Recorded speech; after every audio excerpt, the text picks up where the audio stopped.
Nou, net vir interessantheidsonthaalwe, hier is Israel, soos wat ek jou gesê het, hy lê hier in hierdie omgewing, en die gemeentes is hier, in hierdie area.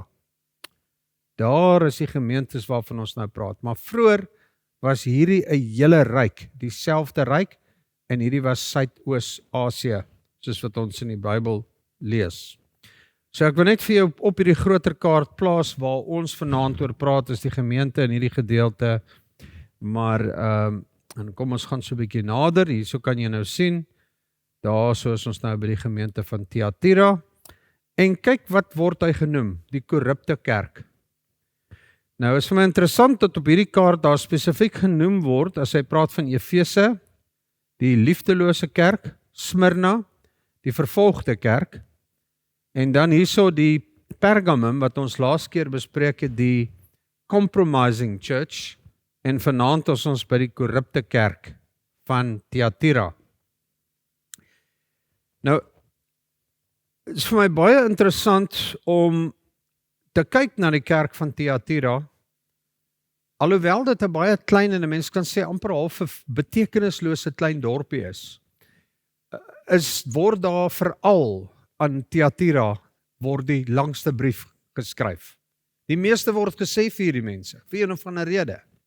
En ek dink julle gaan vanaand so 'n bietjie sien, ongelukkig gaan tyd ons nie toelaat, ek gaan probeer om die hele gedeelte te behandel, sodat ons in 'n volgende kerk kan inkom, maar hier is geweldige interessante goed. So ek gaan vanaand net letterlik die hoofaspekte van hierdie kerk aanraak, en ek gaan nie eers in diepte ingaan nie, daar is hoofstukke en hoofstukke geskryf oor Thyatira. So hierdie dorpie staan bekend vir sy heidense en sy godsdienstige praktyke. Die dorp het verskeie heidense tempels gehad. Ek gaan vanaand bietjie vir jou van hulle wys, dit wat hulle nog kon opgrawe. En hier was baie gildes. Nou ek gaan nou vir jou verduidelik wat die gildes is, en die Christene was eintlik geforseer. As 'n mens eintlik maar in vandag se terme kan ons amper praat van 'n vakbond. Hierdie was 'n dorp van kunste, 'n dorp van 'n meer praktiese tipe dorp waarin industrie gewerk het, as ek dit nou so sê, mynwese, industrie, die dorp is nogal bekend vir dit. Die purperverkoper, Lydia, die purper, sy kom ook van hierdie area af, want dis waarvoor hierdie area nogal bekend was. Nou die Christene was half geforseer om deel te neem aan feeste wat hierdie gildes, vakbonde, kom ons noem hulle nou maar vakbonde, gewy het aan sekere gode, want elke gilde het sy eie god gehad wat hulle basies aanbid het.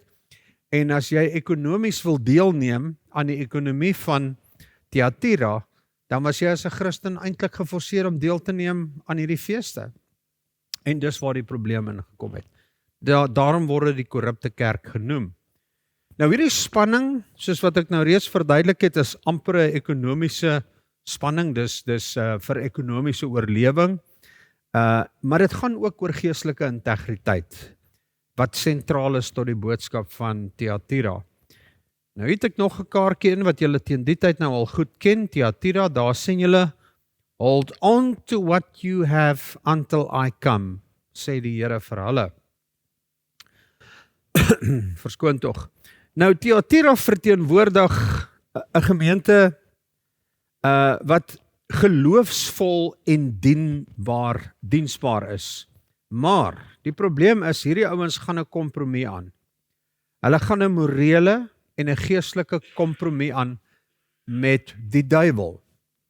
En dan spreek Jesus hulle baie duidelik aan. En die boodskap wat Christus eintlik uitspreek oor hierdie mense, oor hierdie kerk, is 'n waarskuwing, 'n baie sterk waarskuwing teen die geestelike kompromie wat hulle hier aangaan. Veral waar die leierskap of invloedryke figure binne die kerk bevorder of wat hulle ook al raak. So, tog word daar oorwinning vir hulle gegee, daar word tog ook 'n mate van positiwiteit op hulle uitgespreek, want binne in die gemeente, so sekerlik met enige gemeente in die wêreld, het jy Die deel wat getrou is en wat vasstaan en wat bly by die fundamentele waarhede van God. En dan die ander ouens wat kompromie aangaan met die duiwel. En dis wat die probleem hier was. En vanuit hierdie gedeelte ontmoet ons hierdie meisie, Jezebel. Het jy al gehoor van hierdie Jezebel? Ons is mos lief daarvan om te praat van die Jezebel gees in die kerk ook, en julle het sekerlik al baie van haar gehoor. Nou ons lees op verskeie plekke van haar in die Bybel, ek gaan nou 'n bietjie meer in. Ek wil net hê dat jy die prentjie in jou kop kry van Jezebel. En alhoewel sy beskryf word as die harlot of die prostituut van Openbaring, is dit dalk in 'n mate, en teoloë verskil hieroor, dit is aan die een kant fisiese seksuele aktiwiteite, maar ook 'n metafoor. So ek dink weens die moontlike fisiese uitbeelding van wat sy gedoen het, word sy ook 'n metafoor vir wat eintlik 'n baie groter realiteit is. Nou ek het net so 'n paar fotootjies vir jou hier gekry van hierdie stad. En as ek so 'n bietjie kan praat oor die geskiedkundige en die kulturele agtergrond van Thyatira, dan sal 'n mens sien dat die ou Thyatira, waarvan die Bybel hier in Openbaring praat, was geleë in die provinsie Lydië, in Klein-Asië, wat vandag deel is van of wat destyds deel was eintlik van Wes-Turkye. As ons nou vandag, kan jy nou maar in Wes-Turkye gaan soek vir hierdie dorpie. Nou dit was nie 'n baie groot en invloedryke stad soos Efese en Pergamum nie. Julle sal onthou, ons het gepraat van Pergamum, Efese, wat hierdie enorme stede was met 'n geweldige ekonomiese invloed. Nou hier's amper totaal en al die teendeel. Baie kleiner dorpie, maar bekend vir sy mynwese, vir sy ontginning, vir sy fabrieke, vir sy ekonomiese hub, as ons dit nou maar so kan noem.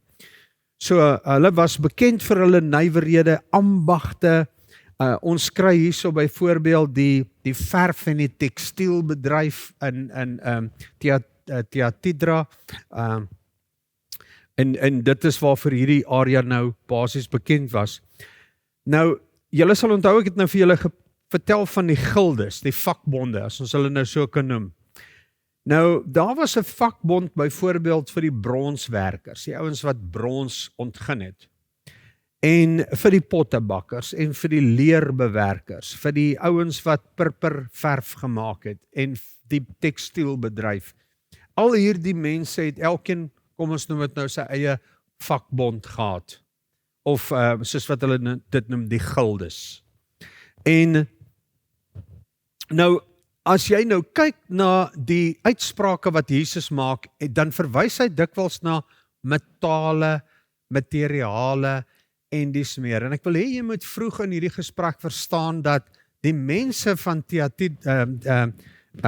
van hierdie dorpie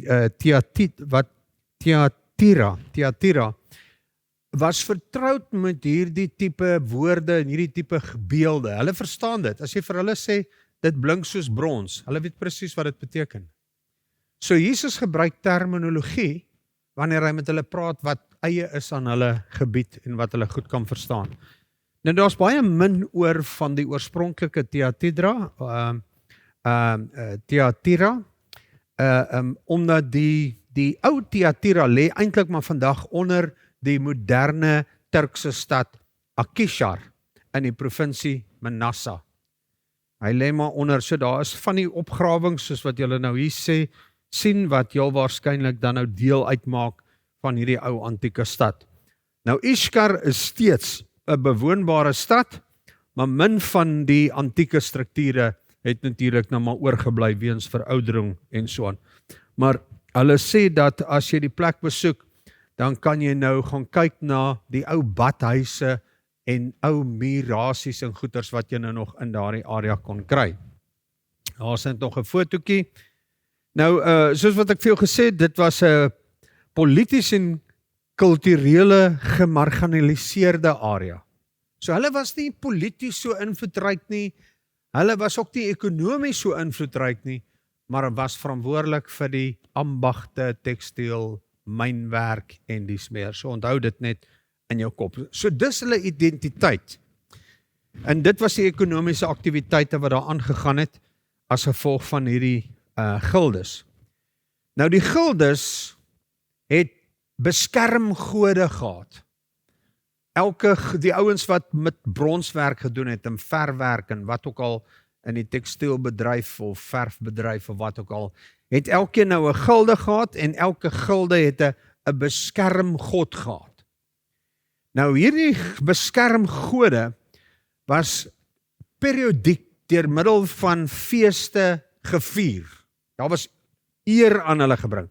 En Christene is geforseer om deel te neem aan hierdie feeste tot eer van hierdie beskermgode, anders kon hulle nie deel hê in die ekonomie van daardie streek nie. Dink 'n bietjie daaraan. Jy gaan of hierdie valse gode aanbid, of jy gaan nie in staat wees om kos te koop nie. Nou wil ek hê jy moet nou vir 'n oomblik stop en dink. As ons nou vinnig vorentoe blaai kort na Openbaring 13 toe, dan sien ons presies dieselfde dinge gebeur waar die dier kom en die dier veroorsaak dat daar 'n ekonomiese situasie is wat mense nie in staat stel of wat mense beroof van die geleentheid om ekonomies deel te neem, mits hulle voldoen aan sekere vereistes. Dit kom hier uit Thyatira uit, sien ons dit. So die Christene was heel waarskynlik versoek deur die mense van daardie streek om deel te neem aan hierdie feeste ter ere van tot eer en tot verheerliking van hierdie beskermgode moes hulle deelneem. En deel van hierdie goed was om 'n deel te neem aan profeseë wat valse profeseë was, en dan is daar heel waarskynlik ook feeste wat gepaard gegaan het met onsedelike seks en voedsel en allerlei afgode. En is vir my baie interessant dat die seksuele 'n geweldige rol gespeel het in hierdie tyd. In die Rome oralster was dit 'n geweldige rol, het dit 'n baie groot rol gespeel. So dit het 'n groot deel uitgemaak van die sosiale omgewing, en soos wat ek vir jou gesê het, is hierdie bouvalle en goeders maar nog steeds nog eintlik maar sigbaar daar. Daar is steeds nog munte en die smeer. Ek gaan nou nie in al daai detail in nie. Daar is nou net nog 'n prentjie van 'n brief hier in Openbaring, so 'n klein tablet met ietsie daarop, en dit bring my dan nou by ons teksvers vanaand, Openbaring 2 vers 18 tot 29. Nou ek gaan dit eers vir ons deurlees, laat julle 'n prentjie kry. Nou kom ek terug na hierdie versie toe, en dan ek gaan vinnig oor dit gaan, omdat dit 'n enorme klomp inligting is. Kom ons kyk wat sê die Bybel in hierdie gedeelte. Ek lees vir jou uit die Nuwe Lewende Vertaling. Openbaring 2 vers 18. Skryf aan die voorganger van die gemeente in Thyatira. So sê die Seun van God. Hy het oë soos 'n vuurvlam en sy voete is soos gepoleerde koper. Julle sien die woorde wat hy gebruik? Hierdie mense verstaan wat hier gesê word. Ek ken jou handel en ek ken jou wandel. Ook jou liefde, vertroue, bediening en volharding. Ek weet ook dat jou handel en wandel nou selfs nog beter is as voorheen. Maar ek het hierdie klag teen jou, dat jy die vrou Isabel laat begaan. Met ander woorde, jy laat haar toe dat sy doen wat sy doen. Sy noem haarself 'n profetes. Sy onderrig en verlei my diensknegte om seksuele sondes te doen en om afgodsoffervleis te eet. Ek het haar 'n bepaalde tyd gegee om tot inkeer te kom, maar sy weier om haar te bekeer van haar seksuele sondes. Kyk, ek pen haar op 'n siekbed vas. En die mense wat saam met haar aan seksuele wanpraktyke deelneem, gee ek oor aan ewige swaar kry as hulle nie van haar praktyke bekeer nie. Ek sal haar kinders doodmaak en al die gemeentes sal kennis neem dat dit ek is wat gedagtes en bedoelings deursoek. Ek sal ook aan julle elkeen gee wat julle volgens julle handel en wandel verdien. Vir julle ander in Thyatira, wat nie deel het aan daardie leer nie, en nie van die diepere dinge van Satan, soos hulle dit noem, 'n studie gemaak het nie, sê ek. Ek lê op julle geen ander verantwoordelikheid nie, behalwe om vas te hou aan wat julle het, totdat ek kom. Aan die een wat aanhou oorwin en end uit my werke praktyk maak, sal ek bevoegdheid gee oor die nasies. Hy sal die nasies met 'n ysterstaf beheer en hulle soos kleipotte stikkend breek. Net soos ek dit van my Vader ontvang het, sal ek dit vir hom die môrester gee. Elkeen wat kan hoor, moet luister wat die Gees aan die gemeente sê. Tot sover. Wat 'n profesie, of wat 'n boodskap. So kom ons gaan net gou terug, en ons kom hier by hierdie eerste versie. Soos wat ek vir jou gesê het, is daar geweldig baie om te vertel rondom hierdie, maar dis belangrik om te verstaan, dat wat ons hier sien, daar's eintlik so geweldig baie parallelle, wat jy vandag kan trek, uit ons hedendaagse konteks, en selfs wat tans besig is om te gebeur in die Midde-Ooste. Daar word geleenthede gegee vir Iran om hulle te bekeer, om op te hou met hulle destruktiewe praktyke. En ek het so uur terug gehoor, dat die Ayatollah gesê het, ek weier om dit te doen. So, ons gaan maar sien, of hierdie profesie nie, dat hierdie noodwendig direk van toepassing is op Iran nie, maar ek maak net die parallel. Nou die dorpie is so 30 myl suidoos van Pergamum, wat ons bespreek het, en julle sal onthou, ek het vir julle gesê, jy loop nou eintlik met so 'n boog, dan kan jy by al hierdie kerke, kan jy uitkom. En hierdie dorpie is nou hier so aan die Lykus rivier geleë, en dit is die ambagsgilde is wat ons nou hier kry, soos wat ek vir julle verduidelik het, en elke gilde het dan nou sy beskermgod of godin gehad, en die Christene is geforseer om deel te neem aan die feeste, aan hierdie wanpraktyke. As hulle dit nie gedoen het nie, kon hulle nie deelgeneem het aan die ekonomie nie. So dit was 'n tipe van 'n manipulasie wat skrik vir niks. Nou die druk op Christene om deel te neem aan hierdie afgodsdienstige leefwyse, om beide ekonomiese of sosiale redes, was geweldig sterk. In die ander plekke was hulle vervolg en so aan, maar hier was hulle eenvoudig net geforseer om deel te neem, om seksueel te verkeer met die afgode, en hierdie seksuele praktyke het dan kinders voortgebring wat geglo het soos wat hulle geglo het. So ek het nou maar so vir julle kan verduidelik. Nou die brief van die Thyatira is die langste brief van al 7 briewe aan die gemeentes. Dis die langste brief wat geskryf was. En dis die middelpunt van die 7 gemeentes. Nou, dis die middelpunt van die groep. En dit is merkwaardig, aangesien Thyatira die kleinste en die mees onbeduidende stad was, is die meeste oor hulle gesê. Miskien omdat dit so belangrik is vir ons ook, om kennis te neem van hierdie tipe dinge.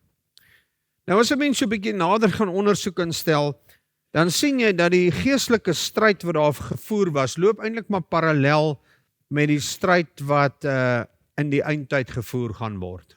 Hoekom sê ek dit? Gaan lees Openbaring 14 tot 18, ons gaan later daarin kom.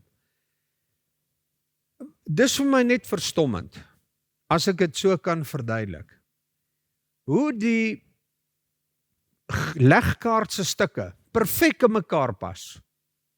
En jy kan nie anders, wanneer jy kyk na hoe die storie gebou word, hoe die verhaal gebou word in die geskiedenis, en soos wat julle gesien het die afgelope paar kere, hierdie is werklike geskiedenis. Dis nie geestelike stories wat ons uitgedink het en iemand in 'n boek geskryf het. Hierdie is ware geskiedenis, en dis die doel van hierdie 'n kursus wat ons het, is om te verstaan wat is die konteks, sodat wanneer ons kom by Openbaring 14 tot 18, dat die profesie en die uitsprake wat gemaak word vir jou baie duidelik gaan wees en jy dit baie deeglik sal verstaan.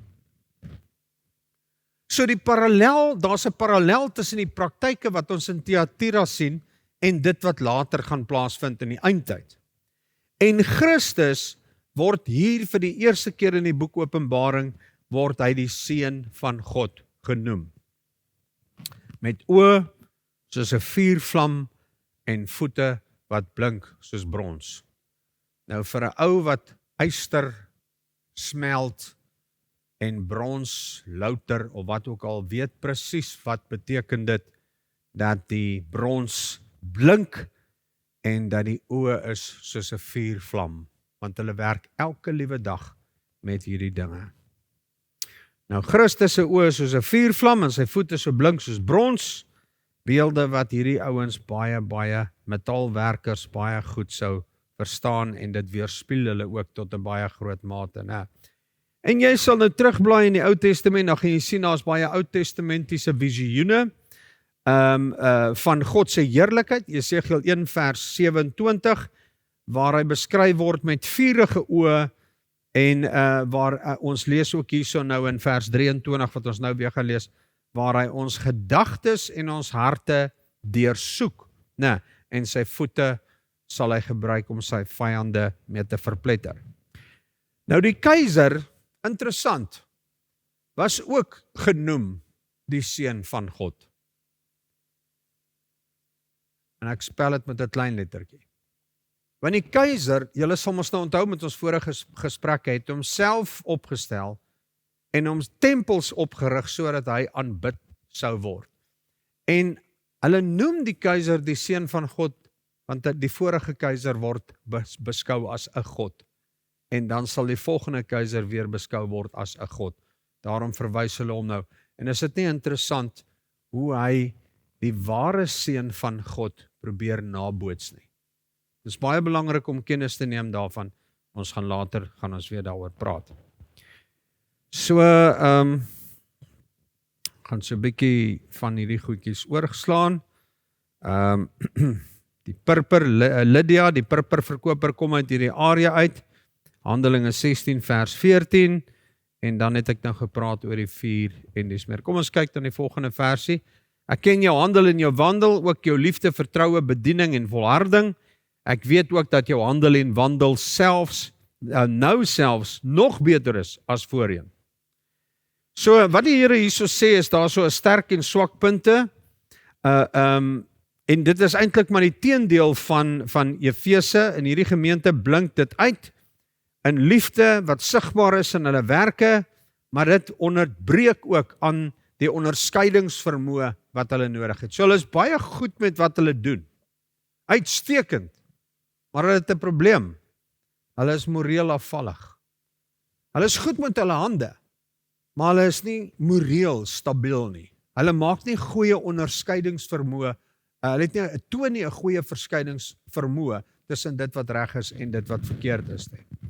En dus in teenstelling met Efese is Thyatira nie aan 'n gebrek aan liefde skuldig nie. Hulle het genoeg van dit. Nou, ons kyk gaan aan die volgende versie. Verskoon tog. Maar ek het hierdie klag teen jou, dat jy die vrou Isabel laat begaan. Sy noem haarself 'n profetes, sy onderrig en verlei my diensknegte om seksuele sondes te doen en om afgodsoffervleis te eet. So hulle, as ek nou 'n Engelse woord, hulle het 'n toleransie, of 'n tolerance, hulle tolerate hierdie hoer, hierdie prostituut, harlot. Hulle aanvaar haar in hulle midde. En sy word Isabel genoem, want sy mislei en manipuleer die mense om in seksuele immoraliteit in te beweeg en deel te neem aan afgodsoffervleis en dis meer is wat hy hierso noem. So Isabel moontlik, en soos wat ek vir julle gesê het, hierso verskil teoloë so bietjie. Sommige teoloë sê dat dit nie fisies kinders seksuele sonde was nie. Ekskuus tog. En ander sê dit was, en ander sê dis 'n kombinasie van beide. So kom ons gaan met die kombinasie van beide. En ek gaan vir jou sê hoekom so 'n bietjie later. So sy simboliseer 'n faksie of 'n leraar binne die gemeente wat kompromie aangaan met die heidense praktyke van die stad, moontlik in die naam van ekonomiese oorlewing. So hierdie vrou, of kom ons noem dit die simbool van Isabel, die seksgodin, of hierdie harlot, sy sal mense kry om haar te dien. In ruil daarvoor kan hulle deelneem aan die ekonomie van die dorp of van die stad. So sy het haar volgelinge betrek by dieselfde sondes as die wat in die gemeente in Pergamum besmet is. Dieselfde tipe dinge het hier gebeur, hierdie afleiding, seksuele immoraliteit, en die eet van vleis wat aan afgode geoffer is. En hierdie sondes word egter in omgekeerde volgorde genoem, wat eintlik 'n baie interessante literêre tegniek is, wat die verbintenis tussen die twee gemeentes eintlik verder beklemtoon. En dit is dat Isabel was waarskynlik 'n bynaam wat ons herinner aan die afgodsdienstige koningin van die noordelike ryk van Israel. Julle sal onthou, ons het van haar gelees in 1 Konings 16, 18, in 1 Konings 19, 21 en 2 Kronieke 9 lees ons van hierdie vrou. So dis heel waarskynlik 'n beeld van 'n tipe karakter wat ons hier gekry het in hierdie dorp. Maar soos ek sê, ons weet nie presies nie. Nou hierdie selfaangestelde profetes wat afgoderry en immoraliteit goedkeur, herinner aan Isabel van Tyrus, wat met Israel se koning Agab getrou het en Baal-aanbidding met geweld op die noordelike koninkryk afgedwing het. 1 Kronieke 16 vers 30 tot 33 en 1 Kronieke 19 vers 1 en 2. So baie geleerde ouens glo natuurlik nou dat Isabel verwys na 'n werklike vroulike profetes wat mense in die gemeente van Thyatira op 'n dwaalspoor gelei het. In enige geval, sy simboliseer die prostituut van Babylon, wat deur plesier, leksheid en meedoenlose geweld verlei word volgens Openbaring 17. Nou goed, daar word baie oor hierdie vrou gesê, maar in die kort van die lang is dat sy die mense probeer wat lojaal was teenoor God, sy het probeer om die lojaliteit van hierdie mense af te rokkel en op haarself te plaas. Nou, ek kan vir julle nou sê hoeveel keer ons te doen het met selfverklaarde profete in die tyd waarin ons lewe.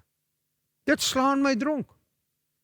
Hier sal mense wat hier by die kerk aangekom het, ek het laaste keer vir julle vertel van mense wat hier aangekom het en hulle self verklaar, hulle noem hulle ook self profetes so en so, of profeet so en gee hulle self hierdie benaming.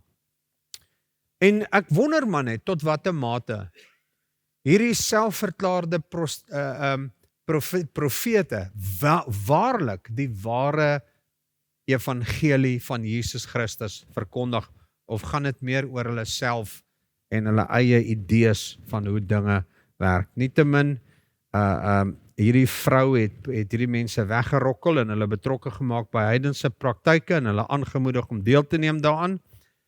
Sy het hulle aangemoedig om deel te neem aan seksuele losbandigheid. Sy het hulle aangemoedig om voedsel te eet wat gewy was aan afgodsoffers en dit het by implikasie verskeie probleme teweeggebring en julle sal verstaan dat God 'n erge probleem gehad het met hierdie mense. Ek het haar 'n bepaalde tyd gegee om tot inkeer te kom, maar sy weier om haar te bekeer van haar seksuele sondes. So mooi eintlik dat ten spyte van hierdie geweldige afval, die Here nog steeds genadig is. Die Here nog steeds sy hand uitsteek van genade en sê, bely jou sondes. Verander die pad waarop jy is. Draai weg van jou sondige dinge af.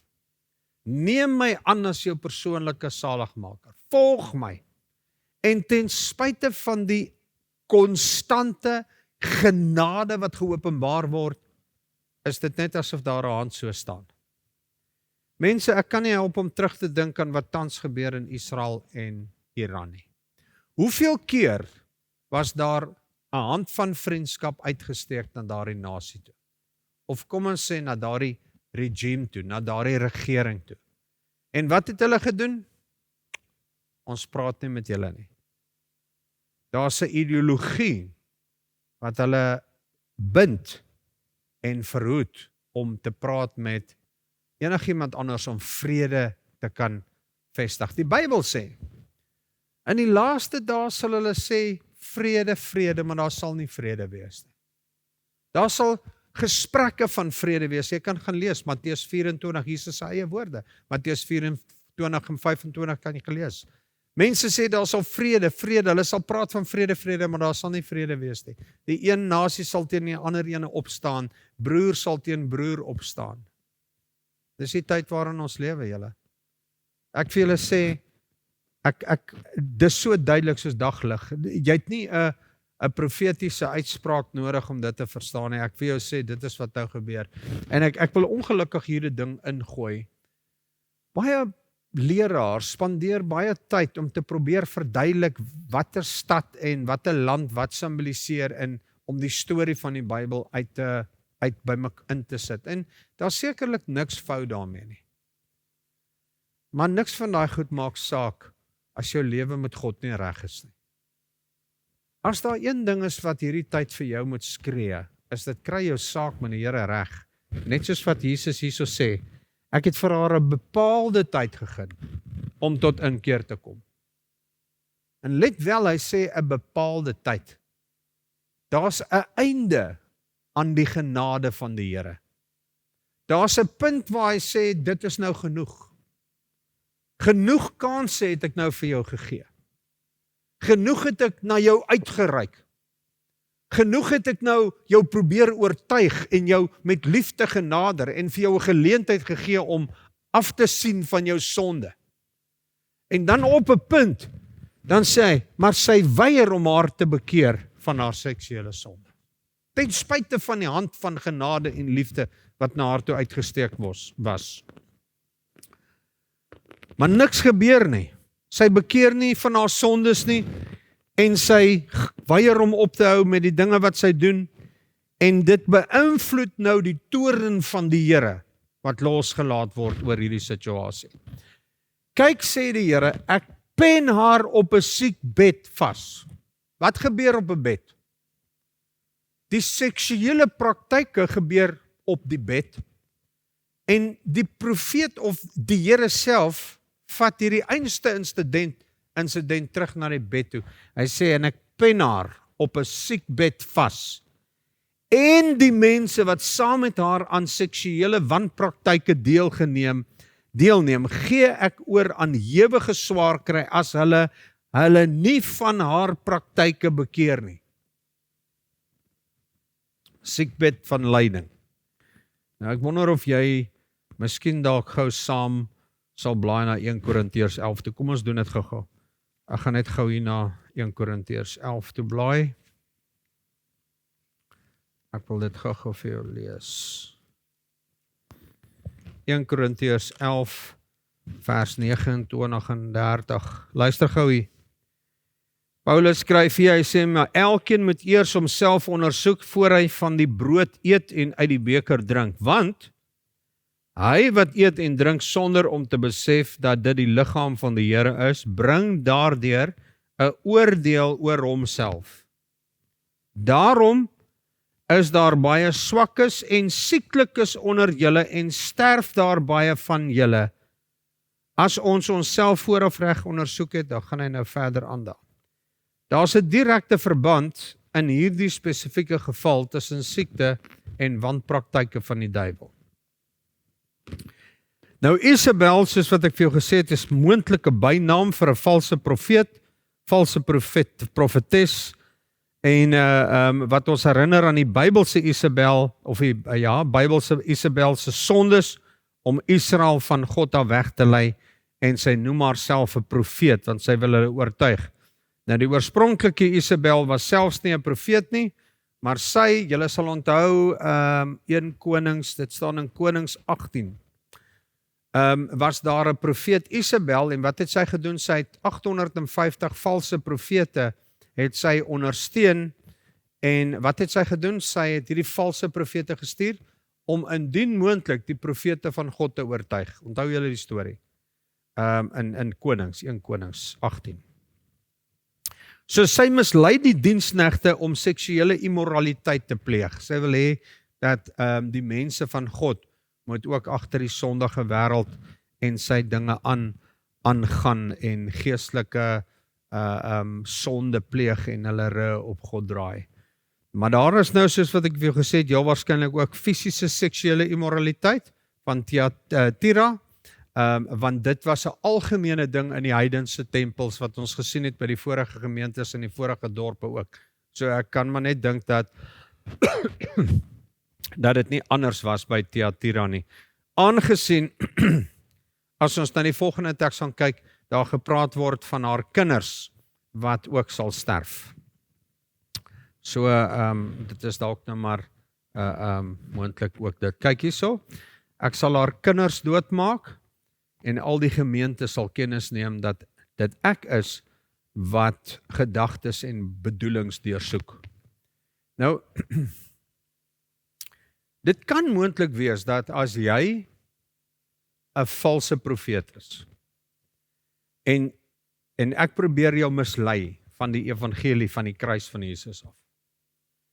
Nou kry jy mense wat nou gaan sê, "Jog, maar hierdie ou het dalk 'n punt beet."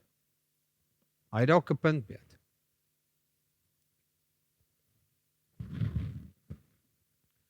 En 'n klomp mense volg hom. Nou daai mense kan ons ook sien as die kinders van die hoerery met afgode.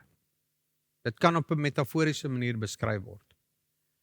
En wat Jesus hier sê, hy sê dat hierdie mense wat deur hierdie valse profeet mislei is om betrokke te raak met hierdie sondige praktyke, ek sal hulle ook laat sterf, net soos wat ek dit met haar gaan doen.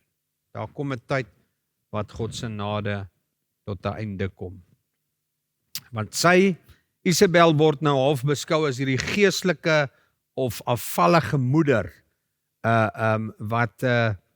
wat almal se harte en se gedagtes verwegrokkel van God af. Daarom sê God hierso, dit ek is wat die gedagtes en bedoelinge deursoek. Ek weet wat dink julle.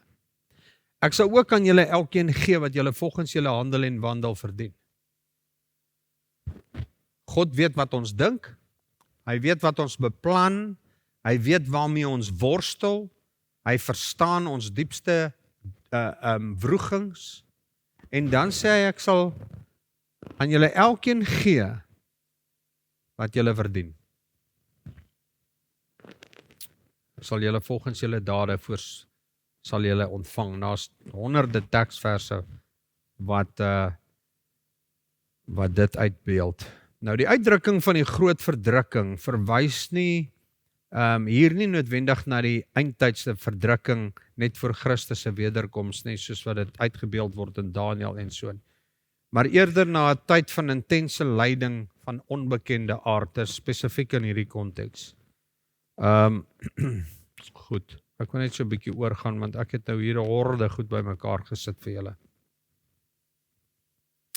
Maar ek dink die punt wat ons hier moet uitneem uit hierdie vers uit is dat dit die Here is wat ons harte en ons gedagtes deursoek en dat God presies weet, en ek dink as jy nou terug gaan blaai in 1 Kronieke 28 vers 9 en in Psalm 7 vers 9, dan gaan jy sien dat God die harte gaan deursoek van elke persoon. Nou, ek sal elkeen vergeld volgens sy dade, sê hy. Ek was so vinnig na die einde se kant toe beweeg. Vir julle ander in Thyatira, wat nie deel het aan daardie leer nie, en nie van die diepere dinge van Satan, soos hulle dit noem, 'n studie gemaak het nie, sê ek lê op julle geen ander verantwoordelikheid nie, behalwe om vas te hou aan wat julle het, totdat ek kom. Ek wil miskien ook net sommer hier iets uit my hart uit vir jou deel. Ek weet nie of jy al baie keer te doen gehad het met mense wat ongelooflike tyd spandeer om satanisme te verstaan nie. Mense wat ure en dae bestudeer aan wat hindoeïsme is en wat al hierdie godsdienste en goed is. En partykeer vra mense vir my, wat dink ek nou van die vrye messelaars, of wat dink ek nou van die spadderene, of wat dink ek nou? Weet jy wat, ek het nie tyd om hulle almal te bestudeer nie. En dis wat baie van hierdie ouens gedoen het. Hulle het die praktyke van die duiwel so spandeer. Kyk wat sê hy. Hy sê vir julle ander in Thyatira, wat nie deel het aan daardie leer nie, en nie van die diepere dinge van Satan, soos hulle dit noem, 'n studie gemaak het nie. Hoeveel mense ken jy, wat al hulle tyd spandeer om 'n studie te maak van die dinge van die duiwel? Vir wat? Hoekom maak jy nie 'n studie van die dinge van God om te verstaan? Hoekom wil jy nie meer weet oor die wenspan nie? Spandeer jou tyd om nader aan Christus te kom. Aan die einde van die dag is hy die bepalende faktor. Dis belangrik om sekere dinge te weet, om te identifiseer wanneer die duiwel jou aanval en so binne die riglyne van die woord. Maar mense, om jou dae en nagte om te vroeg, om te probeer om 'n afgodsdiens beter te verstaan, as 'n vermorsing van jou lewe. Jy sien, ons kan nie tyd mors nie. Ons mors net lewe.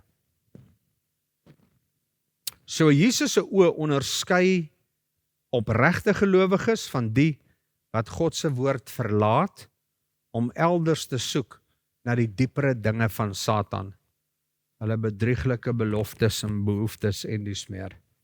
En daar kom ons nou in, ons gaan nie nou praat oor gnostisisme nie. Die gnosticisme is nou die ouens wat, as jy nou gaan kyk na 1 Johannes, dan gaan jy 'n bietjie daaroor hulle leer. Hulle het geleer dat om Satan te oorwin, een van sy vestings moet binnendring, met ander woorde, praat 'n bietjie deur mekaar, hierdie ouens is, dit gaan net oor kennis, hulle wil net kennis hê, maar hulle is vol kennis en hulle is so ver van hulle harte is koud. Dit is amper soos die skrifgeleerdes en die fariseërs. Hulle het alles geken, maar hulle het nie God toegelaat in hulle lewe nie. Hulle het die Ou Testamentiese skrifte geken, maar daar was niks van die Heilige Gees in hulle harte nie. Hulle het die gedaante van godsaligheid gehad, maar die waarheid was nie binne in hulle nie. En dis heel waarskynlik sulkes waarna Jesus verwys, waarna hy ook sê, maar Here, ons het in U naam dit en dat en so gepreek en alles, en hy sê, gaan weg van die werker van die ongeregtigheid, ek ken jou nie. Dit gaan oor jou geestelike verhouding met die Here. Dit gaan oor die vervulling van die Gees van God in jou hart, sodat Jesus deur jou kan sigbaar word. En as dit nie die geval is nie, het ons tog werk om te doen.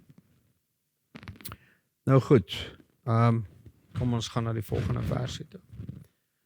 Aan die een wat aanhou oorwin en eindtyd my werke praktyk maak, sal ek bevoegdheid gee oor die nasies. Ja, dis nogal 'n treffende gedeelte, en ek gaan jou die bevoegdheid gee oor die nasies. 'n Wonderlike belofte wat die Here vir ons hierso gee. Ek sal gesag gee en hy sal hulle regeer met 'n ysterstaf. Luister gou hier. Hy sal die nasies met 'n ysterstaf beheer en hulle soos kleipotte stikkend breek. Nou kom ek vat jou terug na die begin van ons gesprek vanaand toe. Ons praat hier met mense wat met yster werk. Mense wat met kleipotte maak. Mense wat verf meng met purper en dies meer. Hulle verstaan hierdie beeldspraak. Hulle weet hoe hard en hoe swaar is 'n ysterstaaf. En hulle weet wat doen hierdie ysterstaaf van 'n kleipot.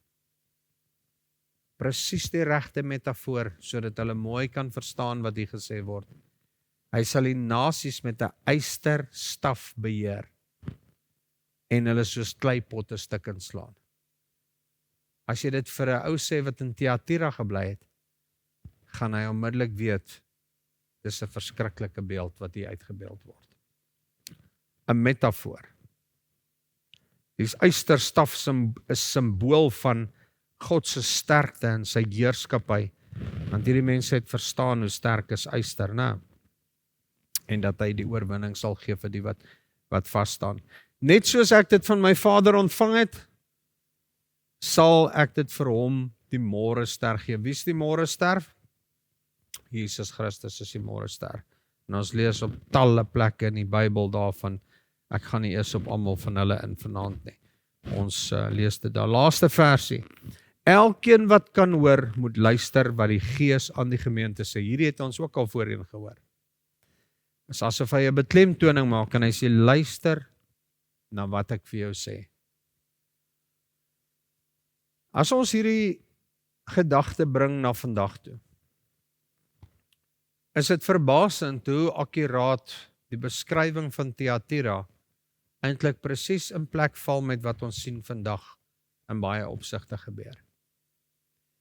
En ek voel in my hart dat die waarskuwings wat gerig was in Thyatira eintlik maar net so kan vat en ons kan parallelle trek na ons samelewing vandag toe.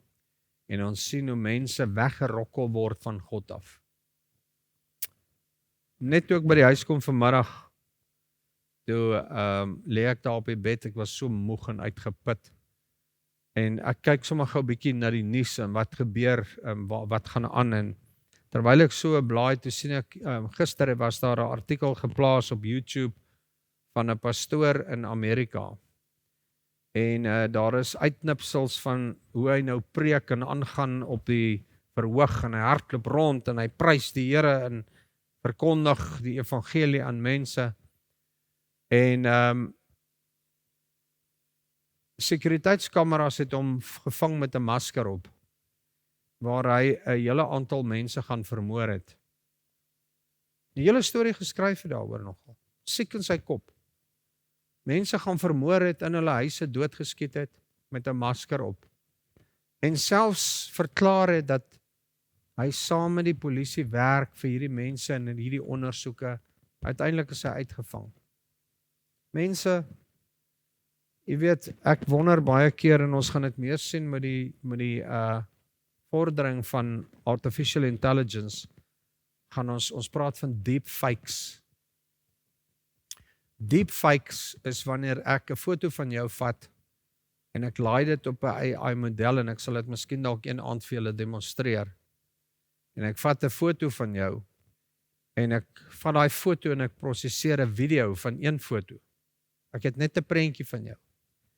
En ek skryf 'n hele klomp nonsens. En as ek dan nou 'n voice print ook het van jou, nog beter, want dan gee ek daai voice print vir die AI en ek sê vir hom dat hierdie foto is hierdie persoon moet met hierdie stem praat.